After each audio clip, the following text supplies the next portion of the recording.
Hey, it's Lou welcoming you to our new series of conversations from Freelands Foundation. Some of you may remember that back in 2022, Larry Achampong and I came together to launch Visualise, the Runnymede Trust and Freelands Foundation report on race and inclusion in secondary school art education. The report examines the current state of race in visual art education at Key Stage 4 in England, confirming what educators have been saying for years, that art education is at a crisis point. Despite their best efforts, teachers and students are rooted in an education system that's failing to nurture diverse art practices. Following the report's publication, I've regrouped with Freelands for this new weekly 5-part series of conversations with art educators, practitioners and makers to dig deeper into the ideas presented by the report and to offer you, our listeners who work in education, a toolkit, if you like, of conversations that we hope will support you in exploring the ideas around providing a more diverse art curriculum for your students. I've included a link to the report and to our guests' work in the show notes that accompany this episode. I hope you enjoy this series of conversations. Hey, it's Lou welcoming you to our third episode in this series with Freelands Foundation. And today we're joined by Sadegh Ali Ahmad, a London-based Iranian-born artist who examines the construction of his diasporic identity through performance, sculpture, poetry, moving image and photography. The artist's practice focuses on solo work, but also on community collaborations. And it is these workshops that have a particular emphasis on play that we will be exploring in today's conversation. I can't wait to share it with you. So let's dive in.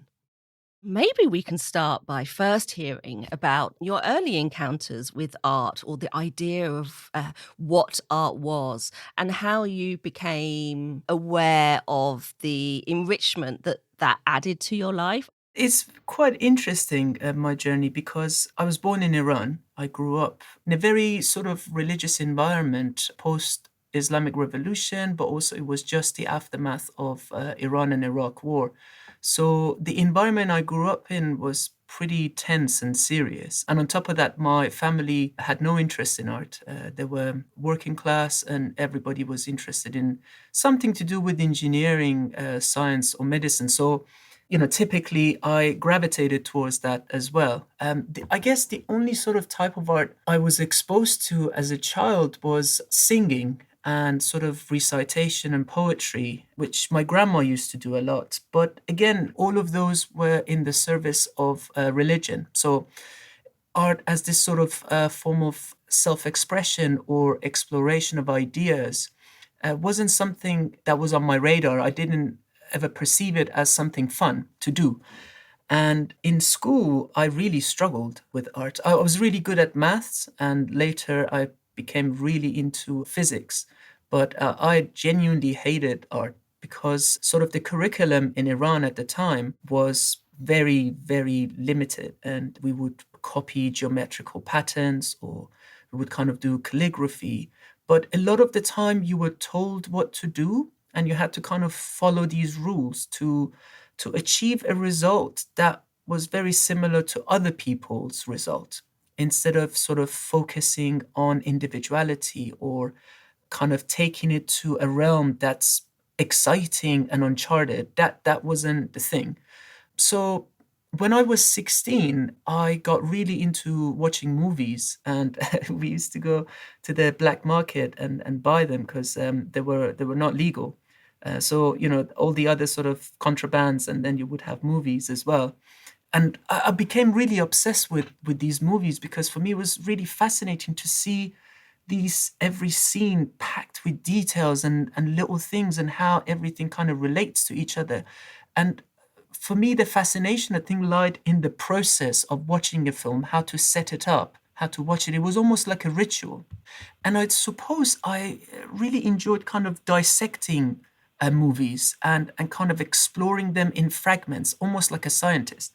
But as I said, I wanted to become a physicist. And the art for me, when it actually became a necessity, was when I was 19. And after I had a mental breakdown, I was going through some pretty tense stuff at the time.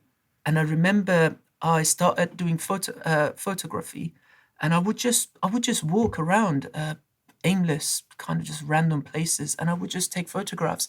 And I really enjoyed this sort of sensation of aimlessness and not really knowing what is happening. It was aimlessness, but at the same time, there was this magical way for me to understand things about myself that I couldn't contextualize, I couldn't put into words. So it became manifested in sort of using the camera in just very spontaneous way, moving the camera, dancing with the camera, putting the camera in unconventional places. So that was, for me, that was the moment that I realized that as much as I love physics and as much as I love learning about the world, there is this thing called me, and there is this thing called art that enables me to find things about me as a person, as a universe. But I couldn't have them side by side. For me, my mind was very binary because of the way I was brought up. So I finished my degree in physics, and then I started my art journey academically. I think that's really interesting. That was your first step, and then that obviously developed into a full-time art practice for you. So, can you tell us a little bit about how that developed? I started kind of approaching art as this necessity for self expression and self exploration. And when I got more and more involved, in doing my MA and then my PhD, it kind of became more and more focused on the process and just sort of fascination with objects and materials, and allowing for these objects and materials to kind of lead the way, and I will kind of hitch the ride. So, in a sense, I mean, if it's a bit difficult to kind of summarize the practice, but in a nutshell, my practice kind of investigates dynamics of my diasporic identity using mainly mirrors and voice.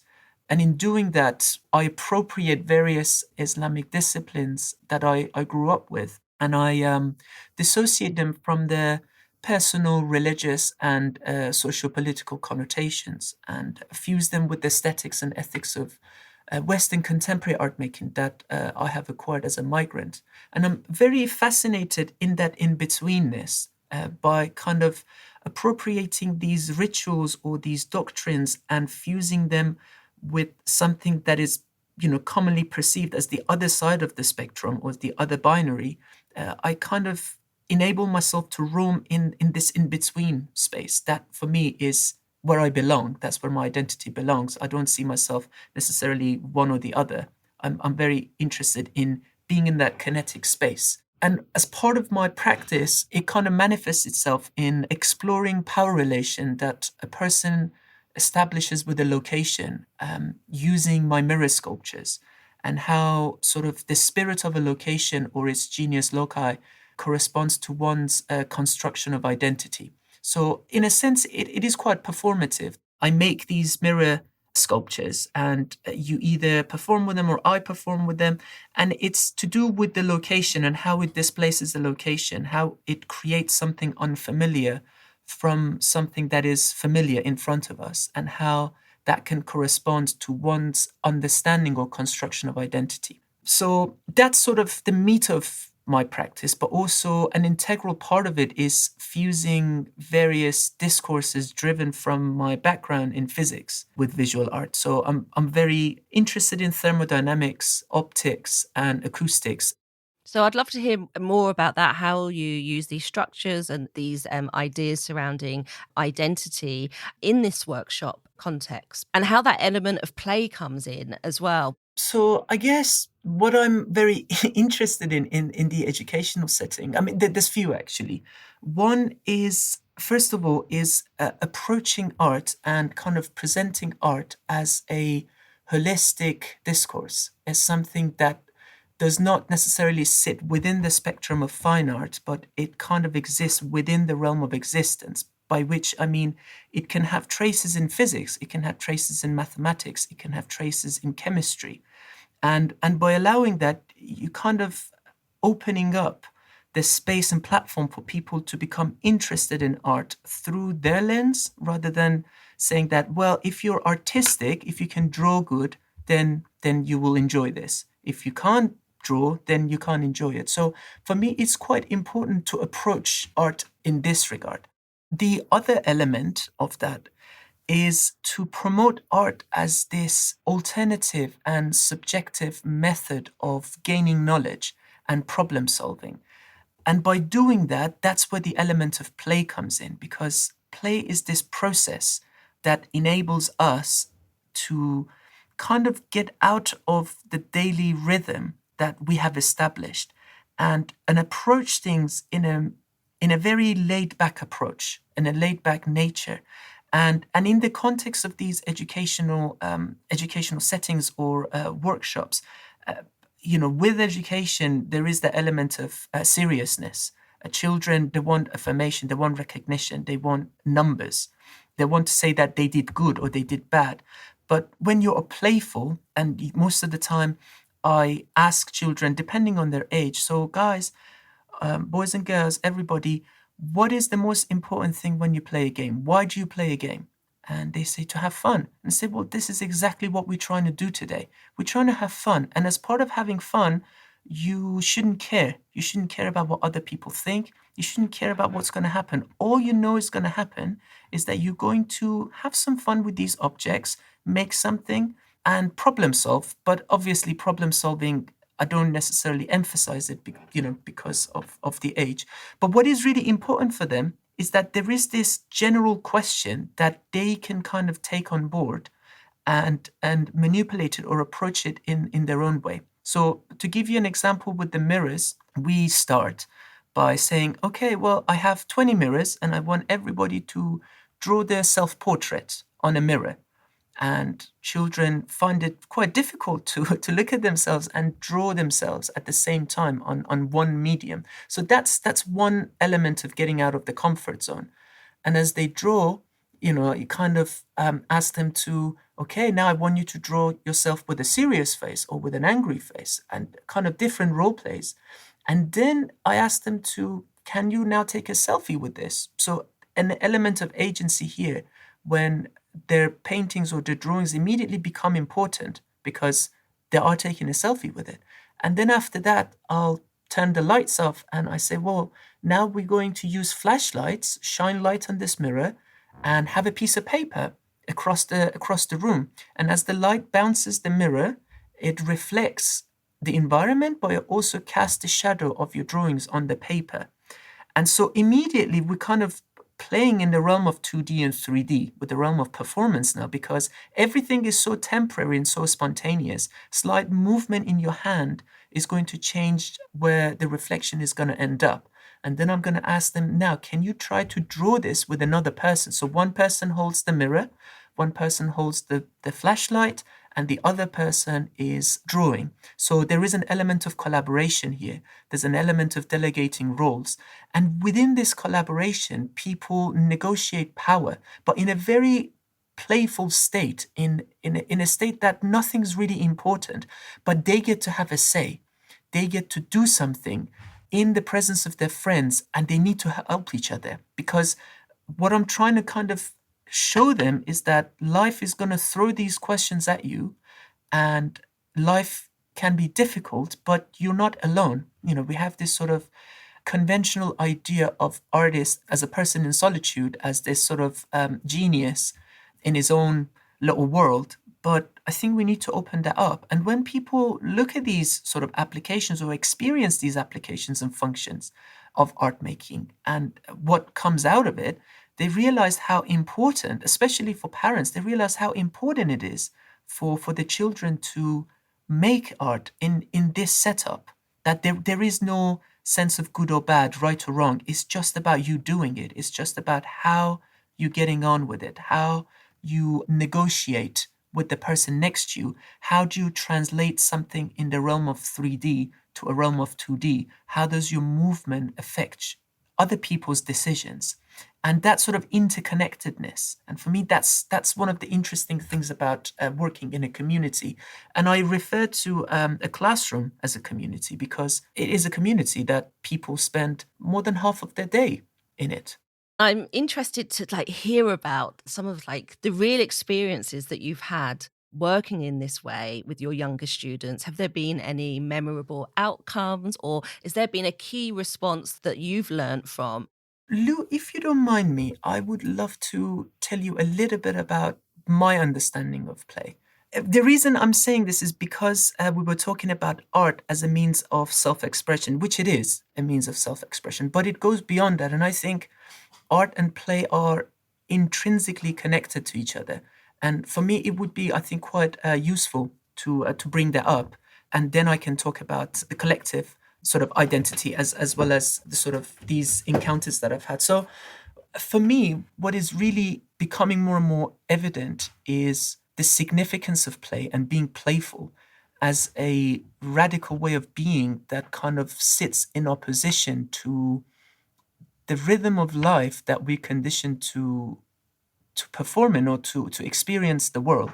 And I remember growing up, there was a quote from the Quran that I found it really interesting, but I didn't really understand it at the time. And it's from chapter 29, verse 64. And it says, "This worldly life is no more than play and amusement, but the hereafter is indeed the real life, if only they knew." Outside the context of religion, I'm finding this definition of life more and more useful and practical as a human, but also as an artist, because play is this commitment to a process. It's a process that challenges and subverts and even overrides that sort of established daily rhythm of life that we're all familiar with. It's this practical way of problem solving because it focuses more on the present and what is available. How are you going to manage and go around things, with the assets that you have? And as an artist, being playful allows us to unlearn, deconstruct, and mess around with our understanding of the world and the objects without any real consequences. And what it does is that it lifts off the pressure and responsibility of being alive. And again, places us in that moment of present. And the decisions that we make, these spontaneous decisions that we make, they're not muted. They're affected, but they're not muted by the pain or the shame and the guilt of the past or reservations of the future. And so, what I'm trying to say is that what artists do essentially is creating a game. That's what art making is, but it's a kind of game that is very unique, and its rules are space-time specific. And the aim of the game is to play. So the play that is the process, it enables us to pose questions, to problem solve, and to generate new knowledge and form based on pre-existing conditions. But the result of the game, the aim of the game, is not to reach an answer, but to play with more. So it's proposing another question that you can play with later. And if we put that in sort of in the context of self-exploration or self-expression, I used to think for me to express myself, it was almost like opening a vault and digging in and finding few things and putting them together and say, this is me. I don't think that anyway. I think me is the process of engaging with these specific materials. And how I engage with these materials is very different from another person that grew up in my neighborhood or another person that I see on the street. And I think that's the self expression that I'm interested, not necessarily having sort of a limited amount of data or assets that I want to express and explore and I show them and present them to the world, but how I'm doing it, how I'm playing around with these ideas and how I'm presenting them. And I think that's when it gets interesting for me. That's that self-expression that I like to do.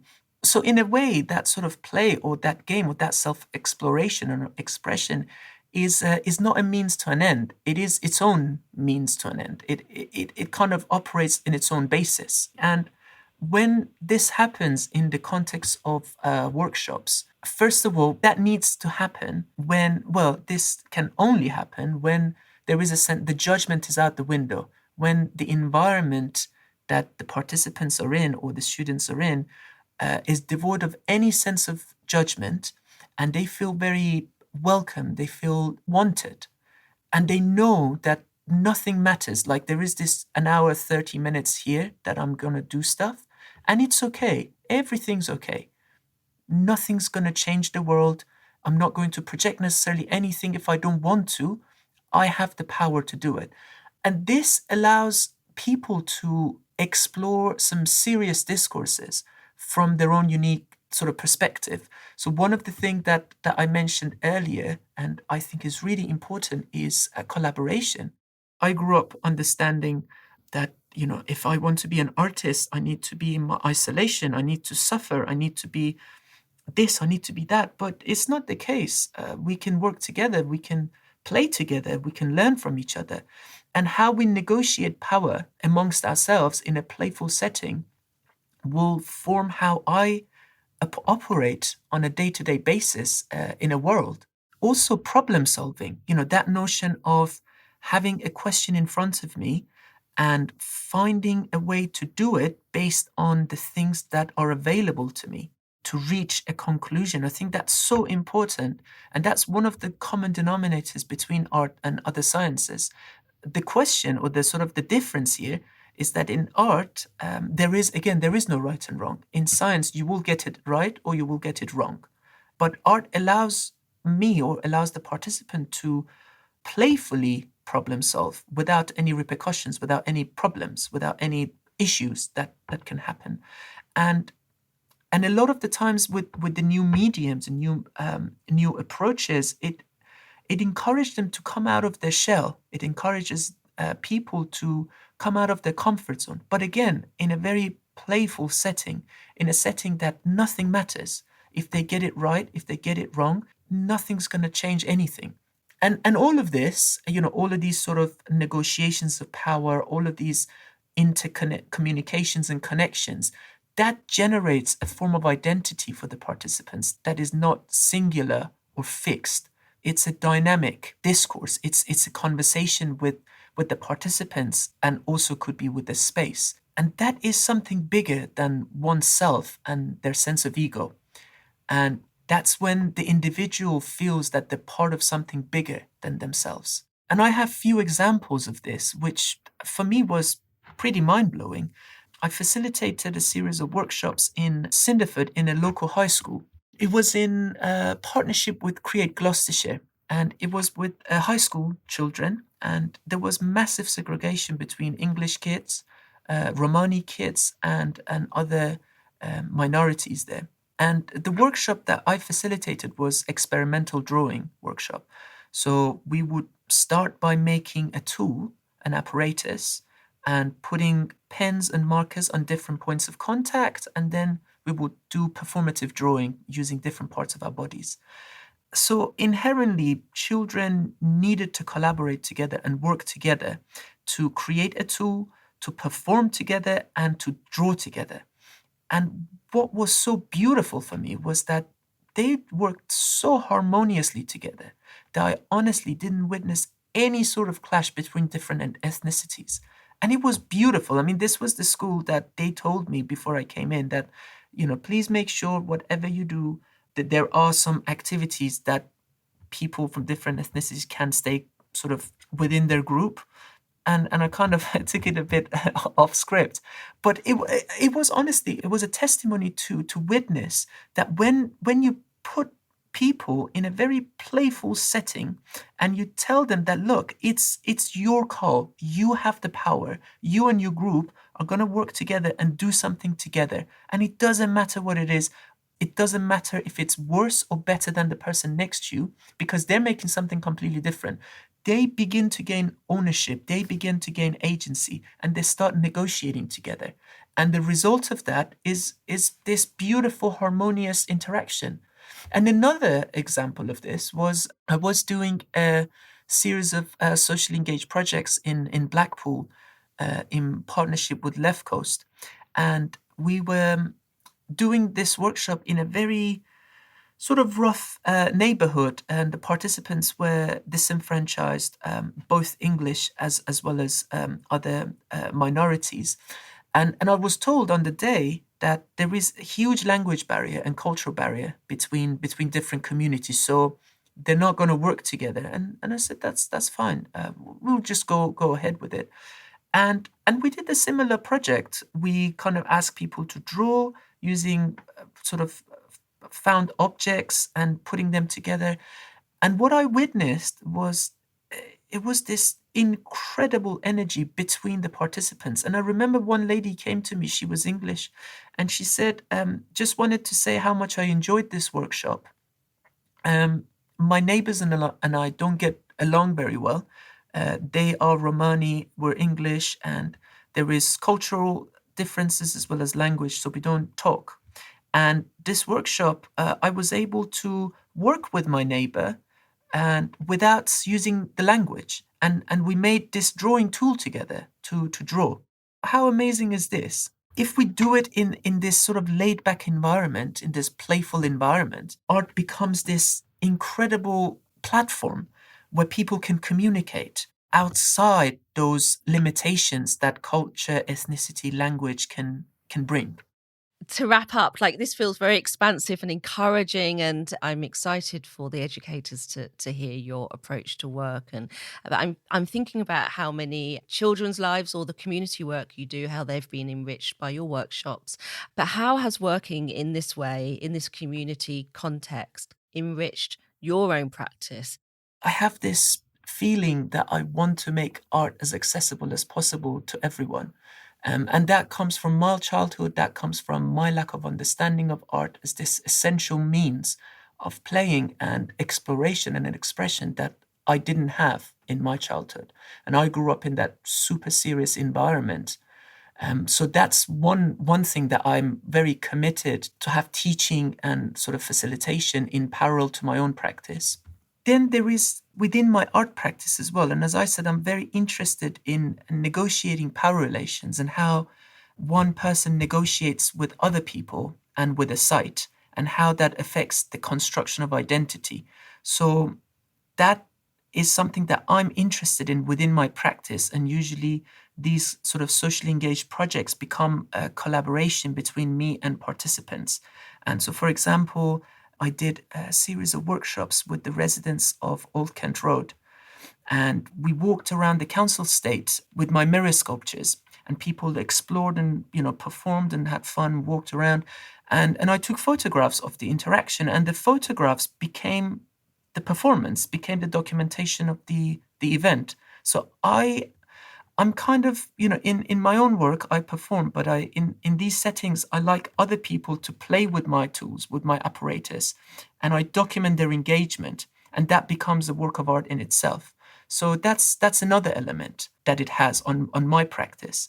And the other one is that it's such a good reminder for me to facilitate sessions and emphasize so much on process. And when I'm making my own work, I get caught up in life and I want to be serious. And let's say I have only one day off and I want to make the most of this, off day. That suddenly there's so much pressure on me to make something. But if I approach it as that, you know what, I'm just going to be silly and playful today. I'm just going to put a piece of paper in front of me. I'm just going to cut up these 10 words and I'm just going to make a poem. And it doesn't matter what happens. Nothing matters. It's so alleviating. It's so just lovely to do it. And for me, at least from my perspective, and it's so just it really takes off that pressure of being alive and being responsible and only having X amount of time dedicated to my art and my practice. So it's always a good reminder for me. Honestly, I get caught up in this as well. I'm sure everybody else does, that we think life is too serious and the thing I'm making, it has to be the best thing I've ever made, and I'm only going to spend 1 day or 3 days on it because then I have to do something else. And if you can bypass those internal and external pressures and just dedicate yourself to the process, then it's fine.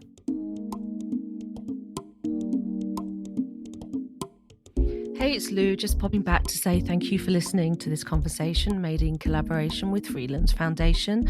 Find out more by following the links in the podcast show notes and subscribe to Shade Podcast to catch all the episodes in this series, where we'll be taking a deeper dive into the art curriculum and how we can support each other in affecting change.